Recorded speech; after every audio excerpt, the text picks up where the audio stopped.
चलिए जानते हैं आज के देश और दुनिया के महत्वपूर्ण 20 बड़ी खबरें सिर्फ 5 मिनट में। पर अभी तक आपने इस वीडियो को लाइक नहीं किए हैं तो लाइक कर लीजिए, चैनल पे नए हैं तो चैनल को सब्सक्राइब कर लीजिए। तो चलिए वीडियो को स्टार्ट करते हैं।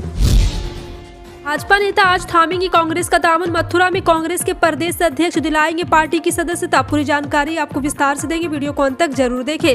बता दें कि भारतीय जनता पार्टी और उसके विभिन्न आनुषंगिक संगठन में महत्वपूर्ण पदों पर रह चुके युवा नेता अब कांग्रेस का दामन थाम रहे। रविवार को मथुरा के दामोदरपुरा में कांग्रेस के प्रदेश अध्यक्ष भाजपा नेता को पार्टी की सदस्यता दिलाएंगे। भाजपा नेता का दावा है कि वो अपने हजारों समर्थकों के साथ कांग्रेस की सदस्यता लेंगे।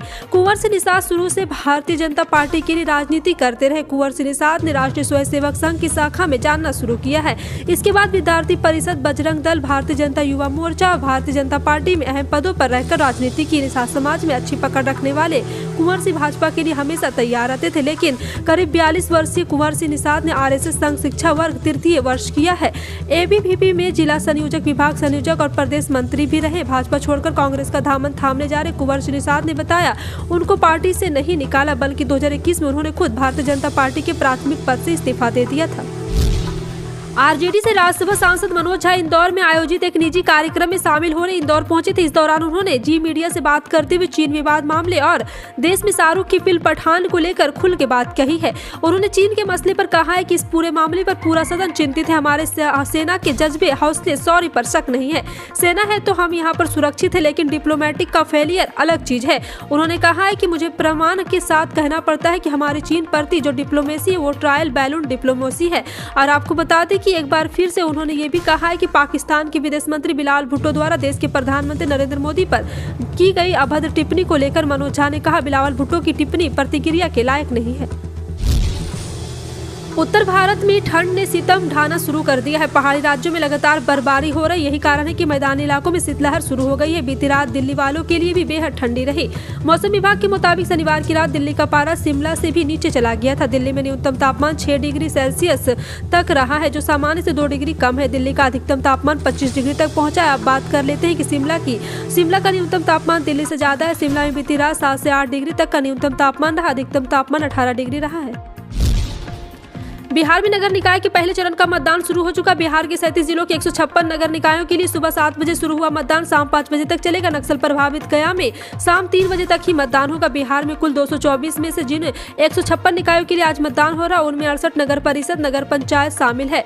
मतदान के लिए पुलिस प्रशासन ने सुरक्षा को पुख्ता इंतजाम किए हैं। देश में प्रतिदिन लाखों की संख्या में लोग ट्रेन से सफर करते हैं। भारतीय रेलवे की ओर से हर रोज प्रभावित ट्रेनों की लिस्ट जारी की जाती है। विभिन्न राज्यों के रूट्स के अलग अलग कारणों से रद्द करने की शामिल होते हैं, लेकिन आपको बता दें भारतीय रेलवे की नेशनल ट्रेन इंक्वायरी सिस्टम की आधिकारिक वेबसाइट पर सुबह 9 बजे तक के अपडेट के मुताबिक 260 ट्रेनों को पूरी तरह से कैंसिल कर दिया गया है, जबकि 35 ट्रेनों को आंशिक तौर पर रद्द कर दिया गया। कैंसिल ट्रेनों की इस लिस्ट में यूपी, बिहार, पंजाब समेत देश के विभिन्न राज्यों के रूट्स के अलग अलग कारणों से रद्द की गई गाड़ियां शामिल है। नागपुर में सोमवार से शुरू हो रही राज्य विधानमंडल के शीतकालीन सत्र में शिवाजी महाराज पर महाराष्ट्र के राज्यपाल BS कोश्यारी की टिप्पणी और कर्नाटक के साथ सीमा विवाद छाए रहने की उम्मीद है। राजनीतिक जानकारों के अनुसार फॉक्सकॉन जैसी मेगा परियोजनाओं को गुजरात में स्थानांतरित करने पर विपक्ष शिंदे सरकार को घेर सकता है। कोश्यारी ने हाल ही में कहा था कि शिवाजी महाराज अतीत के नायक थे, जबकि भाजपा प्रवक्ता सुधांशु त्रिवेदी ने दावा किया कि मराठा योद्धा राजा ने मुगल साम्राज्य से दया मांगी थी। उनकी टिप्पणी के कारण राज्यव्यापी विरोध हुआ है। प्रधानमंत्री नरेंद्र मोदी ने मेघालय में शिलांग में नॉर्थ ईस्टर्न काउंसिल के स्वर्ण जयंती समारोह को संबोधित किया। इस दौरान उन्होंने कहा है कि खेलों को लेकर केंद्र सरकार आज एक नई अप्रोच के साथ आगे बढ़ रही है। आपको बता दें कि इसका लाभ नॉर्थ ईस्ट के युवाओं को हुआ है। देश की पहले स्पोर्ट यूनिवर्सिटी नॉर्थ ईस्ट में है। PM मोदी ने कहा कि डिजिटल कनेक्टिविटी से सिर्फ बातचीत, संवाद ही बेहतर नहीं होता, बल्कि इससे टूरिज्म से लेकर टेक्नोलॉजी तक, शिक्षा से लेकर स्वास्थ्य तक हर क्षेत्र में सुविधाएं बढ़ती है और अवसर भी बढ़ते हैं। और आपको बता दें कि PM मोदी ने कहा है कि हमारे लिए नॉर्थ ईस्ट हमारे बॉर्डर एरिया आखिरी छोर नहीं, बल्कि सुरक्षा और समृद्धि के गेटवे है। देश में तेजी से बढ़ते तेल के दाम और पेट्रोल डीजल में बढ़ती निर्भरता करने के लिए सरकार लंबे समय पर प्रयासरत है। यही वजह है कि सरकार इन दिनों इलेक्ट्रिक वाहनों का बढ़ावा दे रही है, लेकिन इलेक्ट्रिक वाहनों की ज्यादा कीमत और चार्जिंग स्टेशनों की कमी के कारण लोग चाहकर भी डीजल पेट्रोल से चलने वाली पारंपरिक वाहनों से दूरी नहीं बना पा रहे। लेकिन आज हम आपके लिए एक बड़ी खबर लेकर आए। देश के एक राज्य ने सरकारी पेट्रोल डीजल वाहन पर रोक लगाने की घोषणा की है। घोषणा के अनुसार यहाँ का हर सरकारी विभाग अगले 5 सालों में केवल इलेक्ट्रिक वाहन ही खरीदेगा, जिसके लिए राज्य में चार्जिंग स्टेशन की संख्या बढ़ाई जाएगी।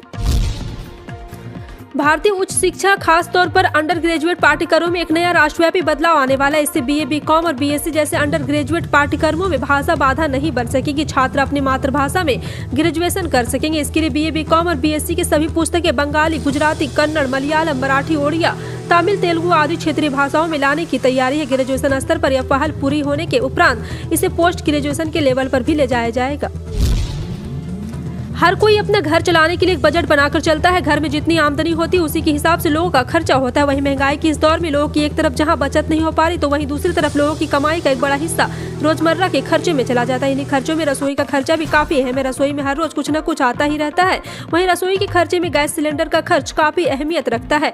पहले के जमाने में लोगों के घरों में लकड़ी का चूल्हा जलता था, लेकिन यहाँ पे चूल्हे की जगह गैस सिलेंडर है और गैस सिलेंडर में जो बदलाव आ रहे हैं वो चौंकाने वाले। जी हाँ, आपको बता दें कि गैस सिलेंडर का दाम फिर से बढ़ने वाला है और पिछले गैस सिलेंडर के दाम पिछले दिनों के मुकाबले बढ़े हैं, जिसका असर लोगों की जेब पर पड़ा है। फिलहाल आपका इन सभी खबरों पर क्या कहना है, कमेंट सेक्शन में टाइप करके जरूर बताएं। इसी तरह की पल पल की अपडेट जानने के लिए जुड़े रहें आप अपने NTS न्यूज चैनल से।